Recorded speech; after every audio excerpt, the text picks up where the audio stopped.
হিলির রাস্তা দিয়ে আসার সময় আমাদের পাকস্থলী একবার উঠে বুকে, বুক একবার যায় পাকস্থলীতে। এই হিলির রাস্তা হবে বাংলাদেশের সেরা রাস্তা।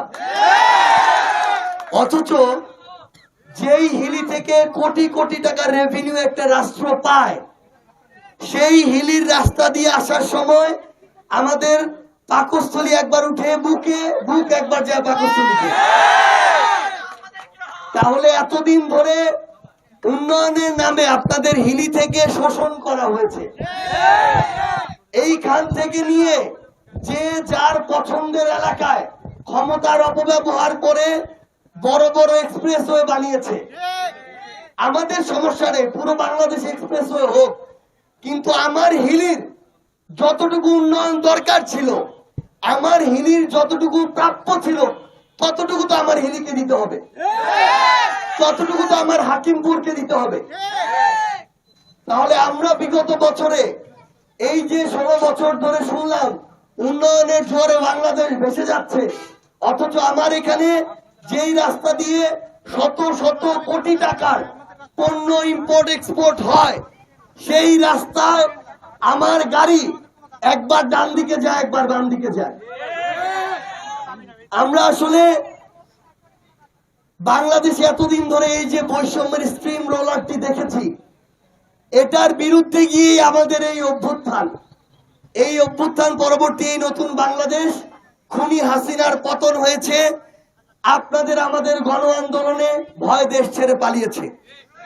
কিন্তু এই যে এত আকাঙ্ক্ষা নিয়ে এত জীবন দেওয়া, রক্ত দেওয়া, সেই আকাঙ্ক্ষাগুলোর কিন্তু এখন বাস্তবায়ন লাগবে।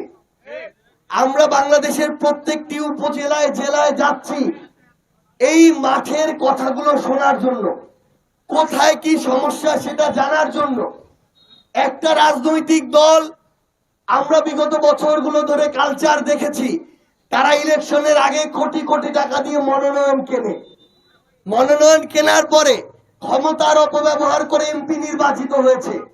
ব্যাপারটা এরকম ছিল যে মনোনয়ন কিনতে পারছে মানে নির্বাচিত হয়ে গেছে। এই যে নোংরা রাজনৈতিক কালচার গুলো, সেগুলো থেকে আমরা বের হতে চাই। নির্বাচনের 7 দিন আগে জনগণের কাছে আসবে, পরের 4.5 বছর খোঁজ থাকবে না। এই রাজনৈতিক দল আর নেতা এখন বাংলাদেশ চায় না। আমরা আজকে ইচ্ছাকৃতভাবেই হিলির যেই রাস্তাগুলো সবচেয়ে গুরুত্বপূর্ণ এবং যেগুলো সবচেয়ে দুর্দশাগ্রস্ত, আমরা সেগুলো দিয়ে আসতে চেয়েছি। কারণ আমি যদি মাঠ থেকে মাঠের অবস্থা না দেখি, তাহলে ওই নীতি নির্ধারকদের কাছে, সচিবদের কাছে, উপদেষ্টাদের কাছে আমি কি বলবো? মানুষের কাছে শোনা গল্প সেটা তাদের সামনে বলা আর নিজে থেকে দেখে সেটা বলার মধ্যে আকাশ পাতাল পার্থক্য আছে। আমরা দেখতে চাই, আমরা আপনাদের কাছে শুনতে চাই যে হিলির মতো এত বড় একটা স্থল বন্দরকে কেউ কুক্ষিগত করে রেখেছে কিনা, কেউ শ্রমিকের যে অধিকার, ন্যায্য যে মজুরি, সেটাকে সিন্ডিকেট দিয়ে জিম্মি করে রেখেছে কিনা। আমরা আমাদের জায়গা থেকে জানতে চাই এখানের যে বরাদ্দগুলো হওয়ার কথা ছিল, সেই বরাদ্দগুলোর অর্ধেক লুটপাট হয়ে যায় কিনা। এই হিলির যে মানুষ, আপনাদেরকে আপনাদের জায়গা থেকে এই কথাগুলো বলতে হবে। একটা জিনিস মনে রাখবেন, জীবন দিয়ে, রক্ত দিয়ে আপনাদের ভাইয়ের বয়সী, আপনাদের সন্তানের বয়সী অনেকেই এই নতুন বাংলাদেশ এনে দিয়েছে। তাহলে আপনারা যারা মা বাবা ভাই বোনরা আছেন, যারা এখন আমরা বেঁচে আছি, আমাদেরও তো দায়িত্ব আছে।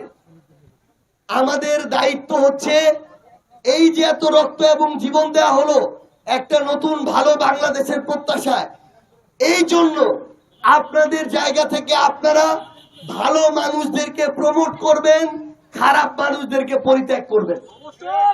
এখন আমি একটা দল করি, আমার একটা মার্কা আছে দেখে একটা খারাপ মানুষ যদি ওই দল বা মার্কার নেতা হয়, তাকে যদি আমার সমর্থন করতে হয়, তাহলে আমার এই বিবেকবোধের কোনো দাম নাই।